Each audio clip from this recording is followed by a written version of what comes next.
Going on with you, man? I'm good, bro. How are you? Doing well. I'm doing well. Good, good to hear. I enjoyed season two, man.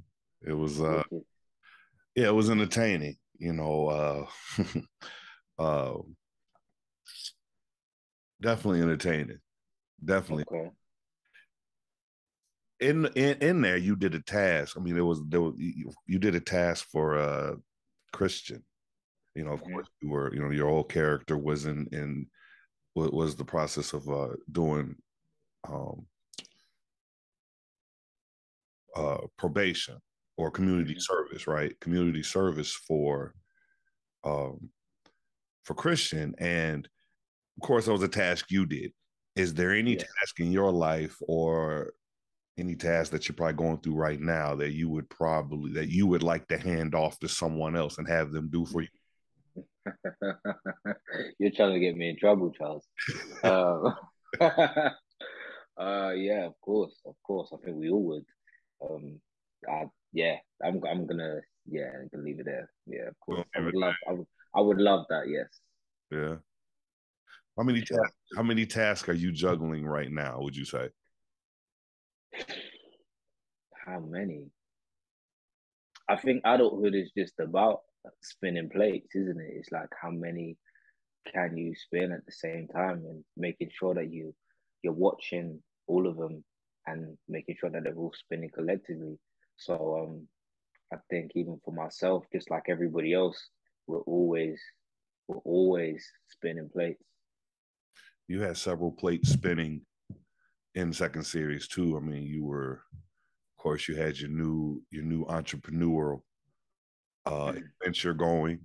You Yeah. had a new um, I won't want to don't want to give the whole thing away, but you have a new addition to your life and your situation. Period. Yeah.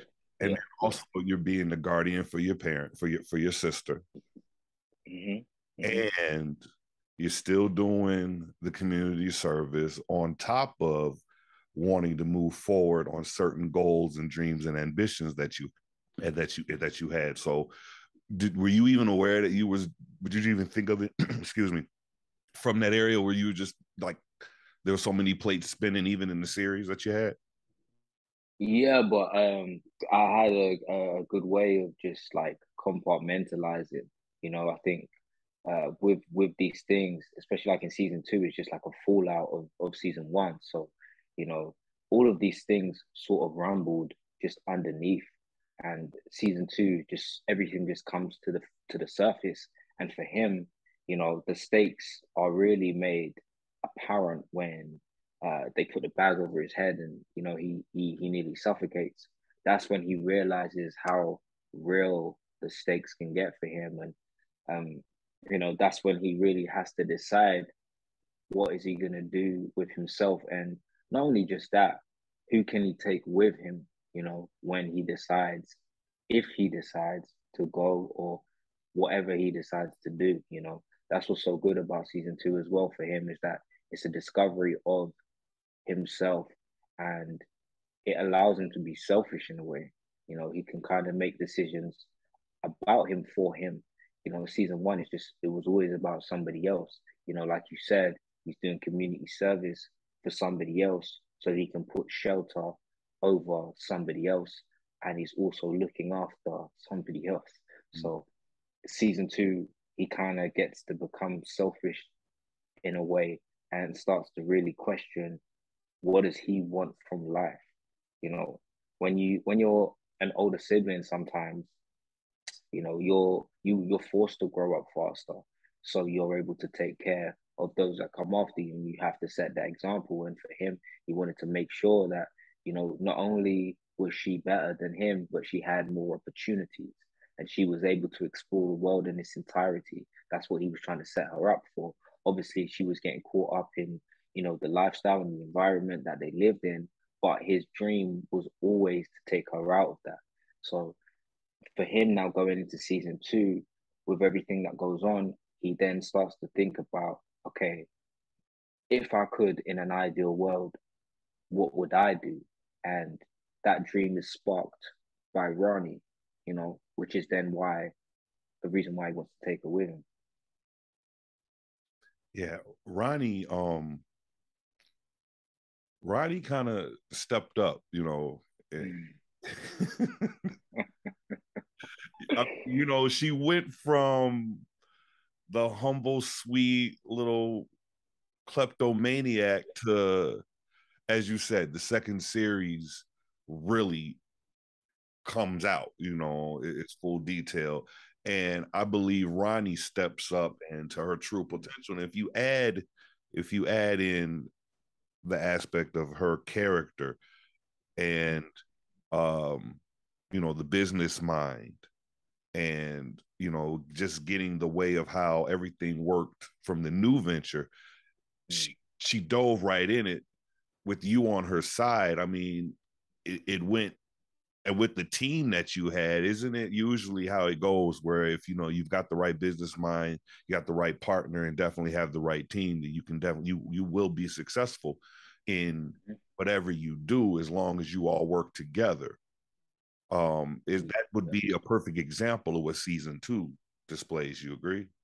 Yeah, I fully agree. I fully agree with that. I think everybody sort of knew that they had a different position to play, and they knew, where their strengths were and where their weaknesses were. You see a great scene between Mana and John, where they're trying to figure out how to sort of do something. I don't want to give it away, Right. but it just explores the strengths and weaknesses of the Outlaws and us needing each other even more to make this thing work. I think we all knew that we had a vital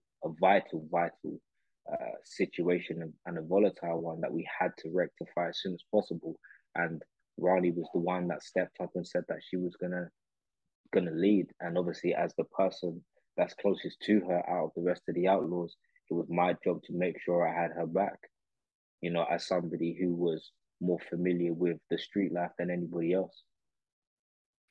Would you say that the characters or the people that you're around in life, maybe from a business aspect, or purposeful aspect, such as maybe community service, they can impact you to change the way you look at or have a different perspective of your personal life, because each character made a change in, of course that would happen, each character made a change in their personal life in certain ways and different views and perspectives, even your character. What would you say Yeah. about that?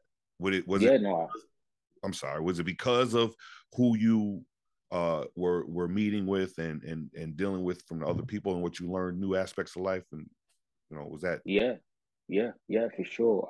There's a great conversation that my character has with Ronnie, where he says that he's speaking to uh John about like mortgages and mortgage structures and stuff like that. And I completely agree. Like the people that you're around, their energy and their drive is going to rub off on you 100%. It's that age old saying, you spend your time with six successful people, you become the seventh. If you spend your time with six criminals, you'll become the seventh. Um, and in that way, it works for both sides for him. And because initially he wasn't a criminal, he was the only one that hadn't committed a crime. He committed a crime when he decided to do community service for somebody else. And then obviously stealing the bag and how that story is unfolded. But before that, you know, initially he was the only one that hadn't done anything. And yeah, so I fully agree with what you're saying. It's funny that you mentioned that, because that's actually one of the things that I had thought about too. It's like, man, your character was the only one that didn't commit the crime, to be in there. And but Mm. eventually the irony of you not committing a crime caused you committing a crime, and it Yeah, kind of spiraled from there. yeah. um there's some people that would say that, you mentioned criminals and business people, right? Mm-hmm.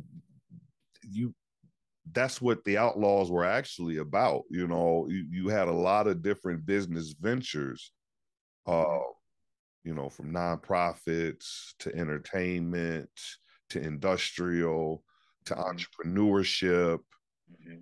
to legal. You had all these different successful business people, but also labeled as criminals. Mm-hmm. Um, are I don't know if I want to add. I'll ask anyway. This is me. Could it be that?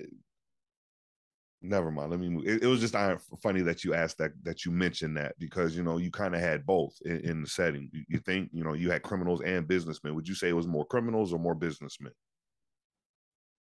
I think that there's just nuance in everyone, and like with that story, I think Stephen wanted to explore that and show that you can be labeled a criminal regardless of your status in life.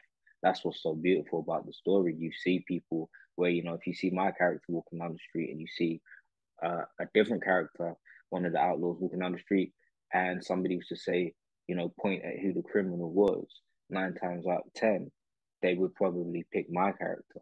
And that was the point, is for you to rethink your stereotypes and rethink what you think somebody else is just because of how they dress or their profession or where they live or all of those things, under the right circumstances, people will do what they have to do. Now that you mentioned there was some stereotyping going on in there as well, especially towards you. Now that you mentioned, and honestly, I never even looked at it from that angle. But let's speak of the stereotyping.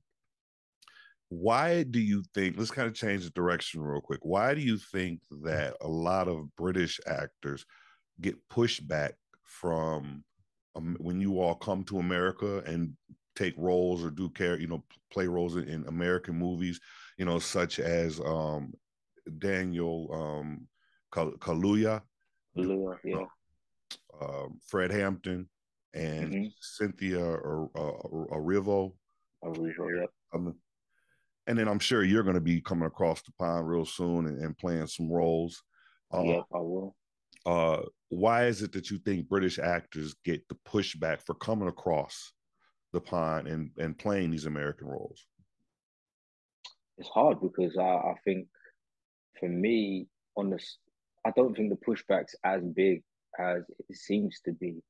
Um, I feel like there's a lot of love. Like when shows, especially like people come over and they're really good and they're talented, I feel like they get the love and they get supported. I see the support that they give. Like a show like Snowfall, like I love that show, and Damson Idris is the lead of that, and I think he's an incredible actor. And I don't really see as much pushback. Yes, there is going to be people that are questioning it, but I just think it's just a case of like unfamiliarity, if anything. People feel what they don't know, and people probably just assume that because we come from the UK, we just have like we're just out of touch with anything that goes on outside of the UK, which is totally not the case. Our culture is built on so many different cultures.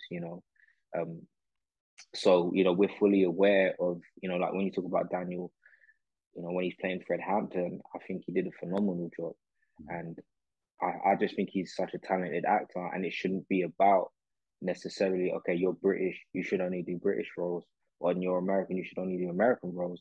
It should be who's good enough to do the role, who can portray the role as honest as they can, who can really resonate with the story and, let that be the the catalyst for that person to get the job.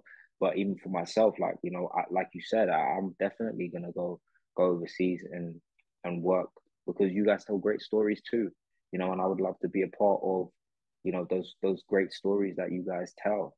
And I don't think there's anything wrong with that. As actors, it's our job to make sure that we can fit as many different molds as possible. So we shouldn't really be boxed in and into any market, into just the British market or any market. We should be able to explore as creatives, as artists. This is our job. This is what we do.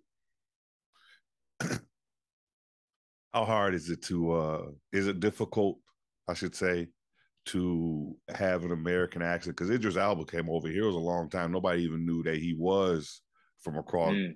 from Europe, from across the overseas.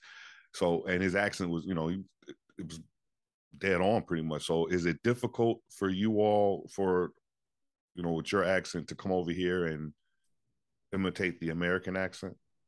No, not really. I Just mean, like jumping we, in really quickly. Sorry about that. We have time. We have to wrap shortly after this one. All right. no problem. Um, no, for me, no, not at all. I mean, we grew up listening to American music, watching American TV shows, so that is it's already been there. The American industry creatively is huge. So for us, it's something we always look to. Seeing like for myself, seeing like loads of black people on screen. Probably the first time I got to see that was probably an American show. So you're always gonna attach yourself to something like that. So yeah, for us, like, or for myself, I speak for myself. No, it's not really that difficult. Right. Well, man, of course, our time is up, man. But it was great Mm. talking with you, man. I appreciate your time. And when you come across the way, man, make sure you link up. We'll have to sit down and talk some more. Definitely, Charles, man. I appreciate you, man. All right, man. Enjoy the rest of your week, man. Take care. All right. Thanks, Take care, Charles. bro.